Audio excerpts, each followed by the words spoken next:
बिहार में जमीन खरीद बिक्री में फर्जीवाड़ा रोकने की कवायद। बिहार में जमीन खरीद बिक्री में फर्जीवाड़ा रोकने के लिए सरकार नई पहल करने जा रही है।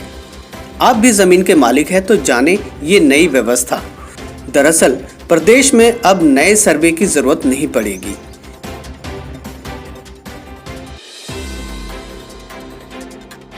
भूमि सुधार विभाग ऐसी व्यवस्था करने जा रहा है जिससे जमीन की खरीद बिक्री के साथ ही नक्शे में खुद बदलाव हो जाएगा। खतियान से भी पुराने मालिक का नाम हटकर नए मालिक का नाम जुड़ जाएगा। इसका प्रयोग सफल हुआ तो वर्तमान में चल रहे सर्वे का नक्शा प्रकाशित होने के बाद फिर से नए सर्वे की जरूरत खत्म हो जाएगी। जमीन की खरीद बिक्री में फर्जीवाड़ा भी रुकेगा। अभी खरीदारी की गई जमीन में दाखिल खारिज के बाद केवल नामांतरण होता है। भूमि सुधार विभाग ऐसी व्यवस्था करने में जुटा है कि किसी जमीन की खरीद बिक्री होने पर पूरे गांव का नक्शा बदल जाएगा।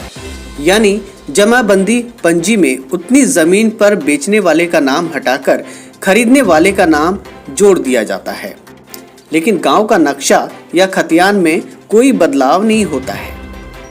नई व्यवस्था में जमीन की खरीद बिक्री होते ही नक्शा और खतियान भी बदल जाएगा। खतियान में बेची गई जमीन नए खरीदार के नाम से हो जाएगी, साथ में नक्शा भी बदल जाएगा।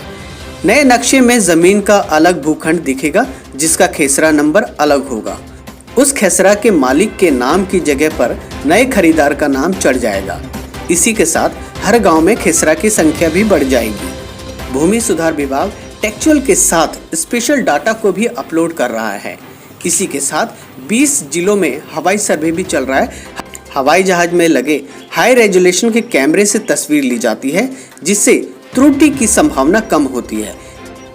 इसी के साथ में रियल टाइम सर्वे भी हो जाता है। काम पूरा होने के बाद नया नक्शा प्रकाशित होता है। उसके बाद सारा काम नई तकनीकी से खुद ब खुद होता रहेगा। वर्तमान व्यवस्था में कई उदाहरण राज्य में भी हैं जहां एक ही जमीन की 2 जमाबंदी कायम है। ये कोई तकनीकी भूल नहीं बल्कि कर्मचारी की मिलीभगत होने वाला फर्जीवाड़ा है। इस फर्जीवाड़ा का मूल आधार खतियान है। जमीन बेचने के बाद भी खतियान से पुराने मालिक का नाम नहीं हटता है। लंबे समय के बाद दूसरी पीढ़ी खतियान मिलाती है तो वो जमीन भी उसके नाम पर दिखती है जिसे उनके पुरखे बेच चुके हैं। अब उस नाम पर कर्मचारी से मिलीभगत कर नया जमाबंदी खोल लेता है और उसे दोबारा बेच देता है। उसके बाद नए मालिक कोर्ट कचहरी के चक्कर लगाते रहते हैं। 3.51 करोड़ जमाबंदी है राज्य में। 1.25 लाख नक्शे डिजिटाइज्ड हैं। 91.6 लाख म्यूटेश में भूल सुधार हुआ।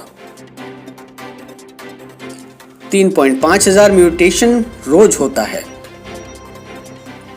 1.15 करोड़ होल्डिंग की कटती है रसीद। बिहार के कर्मचारी जिसे बिहार सरकार ने भूमि सुधार के लिए उन्हें पद पर बिठाया है, कर्मचारी उस पद का गलत तरीके से इस्तेमाल कर रहे हैं। कर्मचारी किसान को रोज दौड़ाते हैं ताकि किसान को ये समझ आ जाए और बिना पैसा दिए ये काम होना मुश्किल है।